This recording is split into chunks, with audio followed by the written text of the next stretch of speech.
Hello everybody, it's SD Medhaven here today, and I wanted to talk to you guys about the Grom, the DPWZ66 Grom.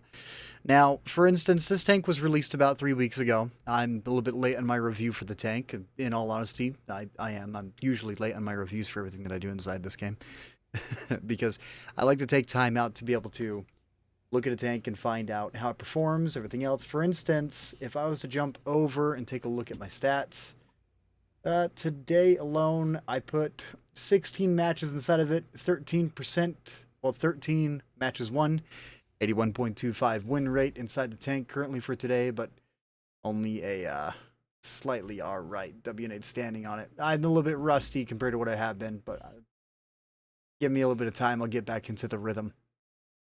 Now, during the time I played this tank, I wanted to go after some angle play, some ricochet counts, and to be honest, I wasn't able to get any of those. I don't know if it's because I'm not platooning or it's just that I haven't played that much in a minute, so I'm kind of out of it. You guys can probably tell by the live streams that a couple of those, there's a couple of moments where my movements seem like they're a little bit out of the norm, because they do feel a little bit out of the norm.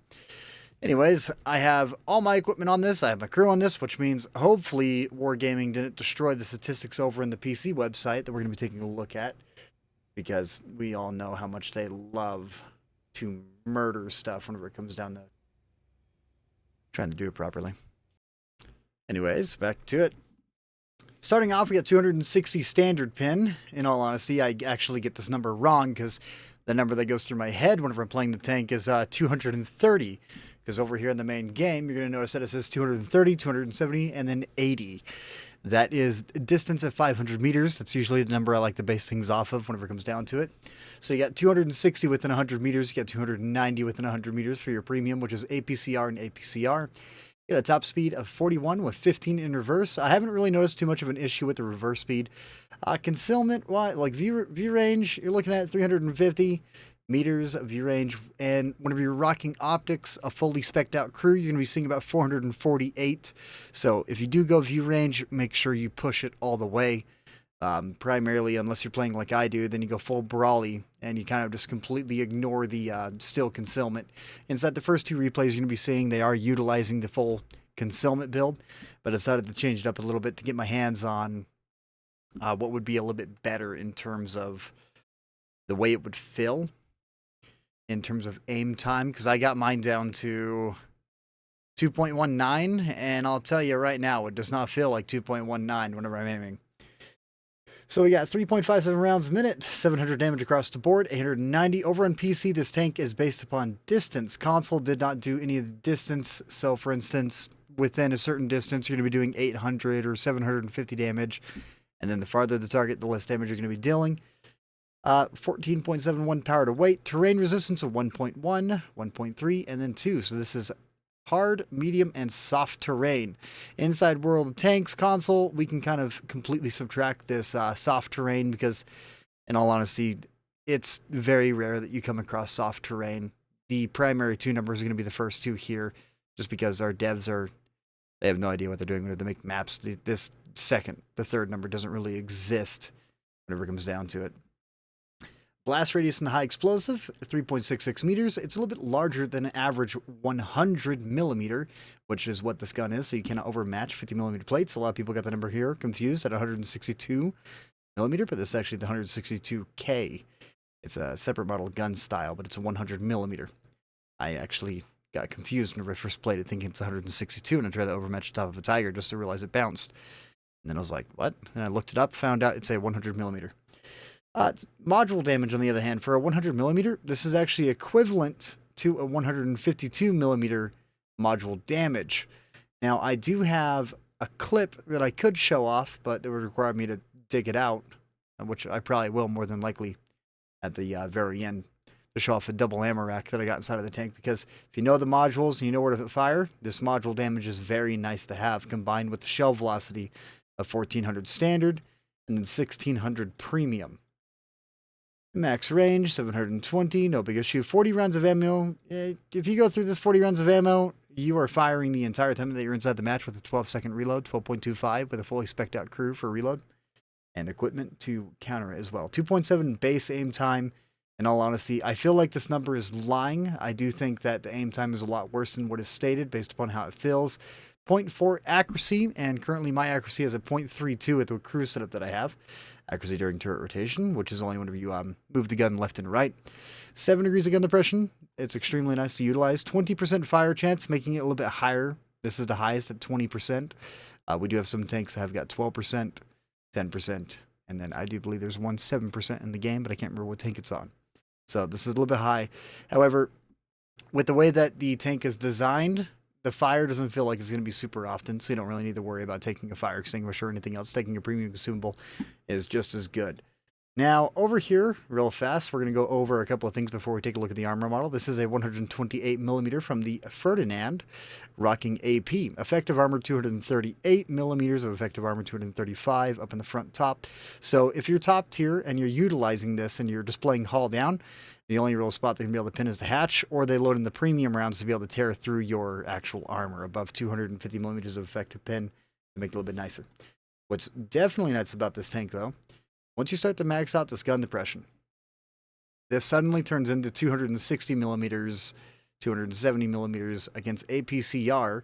We're going to be looking at 275, 280, 290 near the top section. Primarily, you only want to poke out your gun slightly, so the effective armor, you can estimate about 277 to 275, depending on how you approach the angle whenever you come out.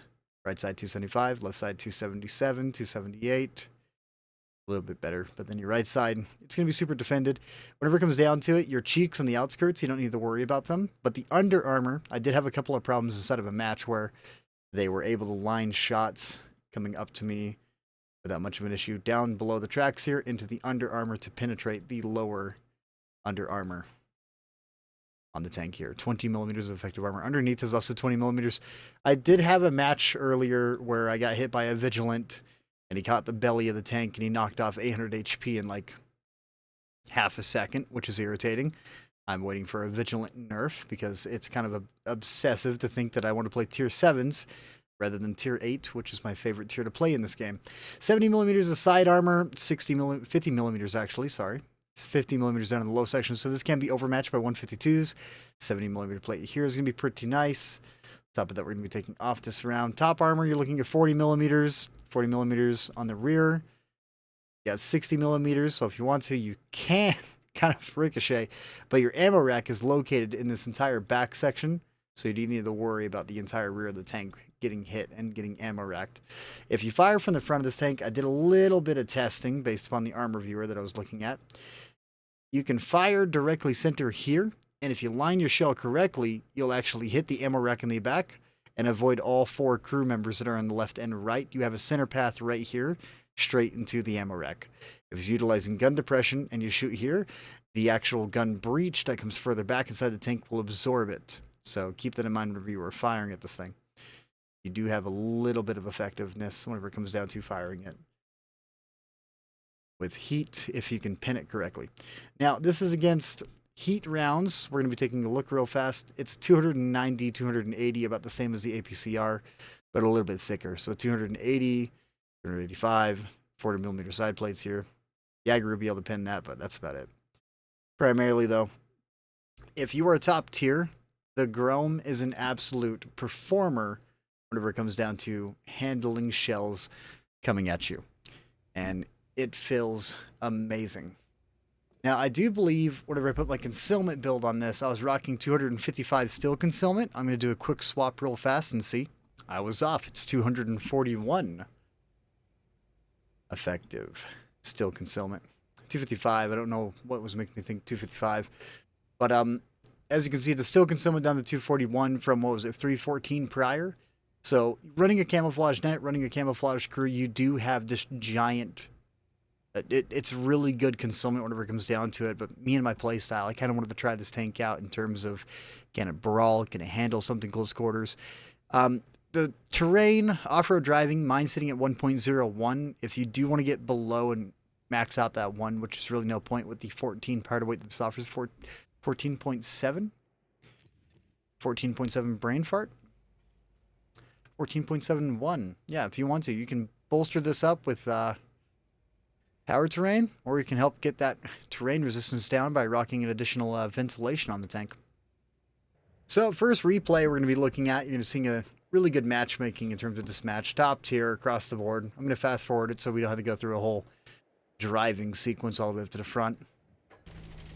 Early game, I can't remember if this is one of the matches where, no, I believe this is the match I was not running the ammo swap. Because I was looking at it, I was thinking to myself, maybe. Here I am locking out the turret. The yaw on the tank, on the other hand, left and right, you only get 5 degrees of yaw limit. So you do have like this 10-degree cone aiming in front of you. So whenever it comes down to trying to play this as a little bit more of a brawly tank, you got to make sure that you're very specific in where you are sitting and placed to be able to utilize that gun correctly. But once it makes contact, it is heavy. If you want to play the brawling playstyle like I was. But if you want to play the counter sniper playstyle on this tank, the shell velocity combined with the concealment, and then you have defense whenever you actually need to utilize the defense, well, it offers quite a bit. And this shot right here up against the Absolution, I did check that out in the replay system. I hit the tracks and I went underneath the tank and hit the dirt right below the guy. So that was a little bit of a misplay on my end by trying the snapshot. And it's really weird how the gun feels like it handles. The aim time and all the stats of it say certain things, but it performs in a different way. Got a little bit of an angle against that Calliope, and he hit most of the modules, but did not break the modules. That's why I didn't take as much damage as people normally do. Jackson, 700 HP, a really good juicy hit. Absolution pulling out, getting a little bit aggressive. Anyways, enough talking about the replay. In my time playing this tank, I was kind of blown away. I love Polish designs. You know, I have access to the 53 TP, the 50 TP prototype. I got the 9, I got the 10. I've got the mediums, I got the heavies. Whenever it comes down to it, the 50 TP prototype, I went out of my way to 3 market a couple of years ago. Along with that, the CS52 list, which is the other premium variant. I'm working on the 3 mark, but I'm not there yet. It's been a minute since I pulled it out. The CS53, the medium tank, tier 8 tech tree, has got phenomenal concealment combined with 290 heat pin, but limited ammunition count, which is the only real drawback to the tank. But in terms of concealment and how the tank performs, it is a ghost of the field. You know, so yeah, I mean, if we're talking about Polish, I would like to see the 53 TP get a little bit of a frontal armor buff just to bring that front plate back into action, because it hasn't been a viable tank in the entire time the tank's been around. It used to have an exclusive 420 alpha, but no longer anymore. But the Grom, I'm a little bit excited about the tank being introduced to the game. I personally feel that the alpha might be a little bit too high compared to what the reload is, because a 12-second reload with 700 alpha, well, that kind of trumps quite a few tanks. I mean, in terms of going up against like a TS5 or something else, that TS5 is going to out DPM you, you know, shot for shot whenever it comes down to it, because in the time it takes you that 12 seconds to reload, he's going to put 400 into you, you're only going to put 700 into him, so the math does kind of even out. But knowing that the Grom is more of a distance fighter, utilizing that shell velocity and that high penetration round with its APCR, there is that little bit of a trade-off. Now, I am sad that whenever it comes down to it, we didn't get the same barrel design as PC did. We got a just smooth bore barrel rather than the really weird square round that they showed off on a PC with that variant of it. But then again, we also usually don't get a lot of the same mechanics that PC do, because our devs are completely incompetent in what they do. Yeah, I'm going to start saying that from now on because I believe in it. This replay, though, I did hit a little bit of a panic situation right here. In all honesty, this is pretty much how it goes for the rest of the time. No more damage was dealt, and I get rushed by the Panzerjäger, which, you know, we all love that thing. Concealment, little bastard, running away. Fast forward, keep it going. No more shots were fired off this entire time. It can end up in a little bit of stalemate and then taken down here at the very end. Up next, there is a second replay within the same one. This is up against tier 9s. And I will admit it, whenever it came down to the last little portion of this, my dad jumped in. He was chatting to me. You know, we live in a really small place now compared to where we were prior. We went from 1,600 square feet to 800, 900, so we lost a lot of space. I'm sharing a room, having fun with that. It's not a bad thing. I don't mind it. My sister's never home anyway, so it's like nothing ever changed. Just my bed's on the floor. Now, the gun feels really good whenever you're able to take your time out to aim these shells in. Now, whenever you utilize the armor, this match does show off a little bit of what the armor can do against standard ammunition or even against tier 8 top tier. And right here, I'm trying to remember where the Scorpion ammo rack is, but I could not remember for the life of me. That one, it went out the window with everything else over the past couple of months of me not playing. Waffle Panzer 4 right here, the low, really good rounds. That shell velocity does kind of help counteract that accuracy of the .4. So if you want to, you technically can sacrifice a little bit in the accuracy department. For instance, run steady aim. Run and gun is not going to be as usable, but snapshot to help you kind of keep that bloom in left and right whenever you're turning left and right. I don't see the use of it. Steady aim would probably be the only perk I would recommend on this tank.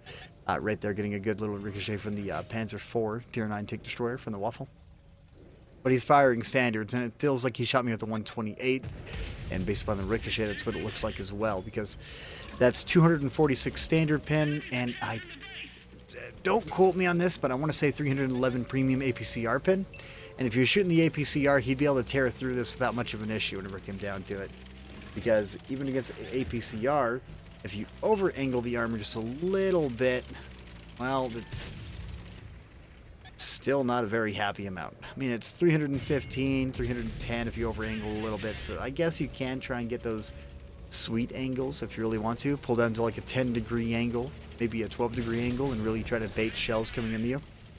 I get rushed a little bit here at the very end, and I got a high explosive loaded. And this is the point whenever I was all like, you know what, I'm going to put the ammo swapper on it because it feels like the tank would really benefit from it. Right here, can't tell. There's a moment. It'll stand out on its own. Right there.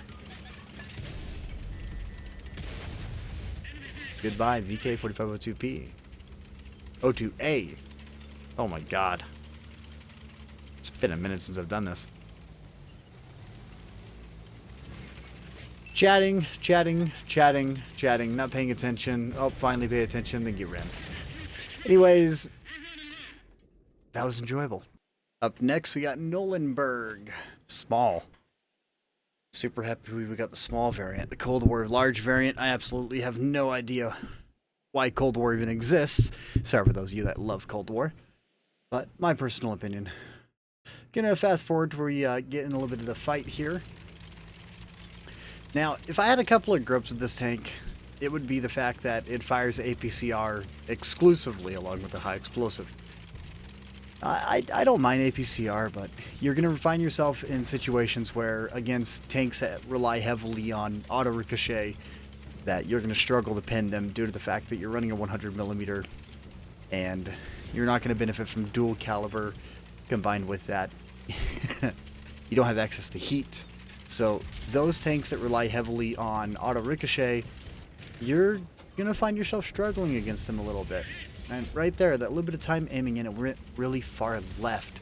This gun, it feels like the stats lie about how the gun performs. This is the match that's utilizing enhanced gun lane drive, the ammo swap, and everything else that's needed for it. The first round I put into him was premium because I didn't know if I was going to pin or not, so I loaded in a premium round.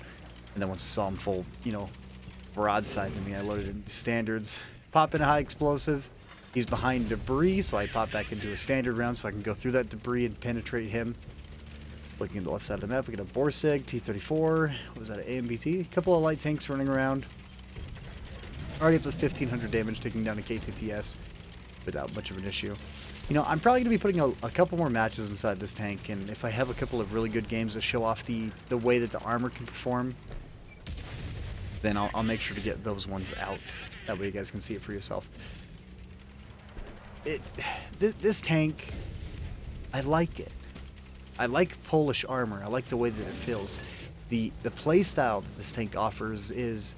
It's similar to a lot of tanks within the same category, but it offers a little bit more in terms of survivability. Borsig here on the left, going to pop in a high explosive. We're going to aim in. and kind of send it a little bit early, but the shell flew true, letting in, doing 687 damage, I believe it was. This moment, I'm kind of fixated on the light tank that was across the way that was firing at me a moment ago. Right here, going to be popping in another high explosive. A little bit of a pixel shot here. Save it. Save it. Waiting for a little bit of a better lineup. Right there, 842 damage sent out. Rolling a little bit less than what the full alpha was.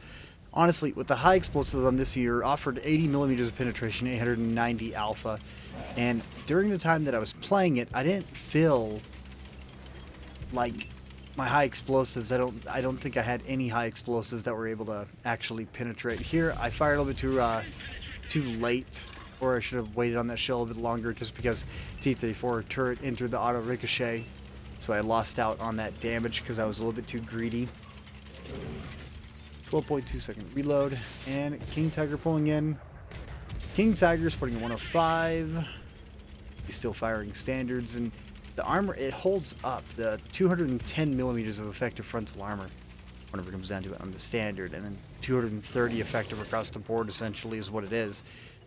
It feels really good in terms of survivability. And once you start to utilize that gun depression, it really works out. Here, as I said, I'm getting greedy with the high explosives. Just watching, waiting, being super patient. I suck at this now. I used to be in the mood. Swapping back over to standards, putting it in. You know, you got to make up your mind on which ones you want to fire, and then remember that one's slower or faster than the other. And I'm used to 1400 travel speed when it comes down to velocity, because I run the Krievets 1, which rocks 1400 shell velocity as well. So it's like I'm really used to the aim time. So for me, a lot of lead shots, I'll be using my standards because I'm used to the lead time on those. The final shot inside this match is against the artillery. It was like 17 damage after the T-54 lightweight rammed the artillery. So, took the kill essentially, but it was within the exact same time they rammed him. I sent the shell out. So 4,937 damage dealt. High caliber, second class mastery. I'm a little bit surprised on the amount of XP that this tank is probably going to be taking whenever it comes down to actually wanting to earn a mastery badge on it. Anyways, there's not much more to say about this tank except for it's decent all around. I don't really find a whole lot of flaws inside of it, except for if you're going up against enemies that are capable of pinning you, which, in all honesty, the moment that you're inside tier 10, there's a lot of guaranteed damage guns nowadays, which is quite obnoxious. Don't get me started on that one. That's how I lose my head. Anyways, guys, thank you for jumping in. Thanks for watching the video. Leave a like, comment, subscribe. Seriously, leave a comment. I'm going to be waiting a little bit longer before I do any review on the Vigilant, because I'm kind of hoping Wargaming does something about it in terms of rebalancing and actually making it fit more in the playing field. But currently it doesn't. So I'm not going to be touching it until they do something about the tank. Anyways, Chaos, thank you for gifting me both the Grom and the Vigilant. You are an absolute Chad. I just want you to know that. Everybody else, guys, have a great day, afternoon, night, whatever time it is for you. Catch you in the next one.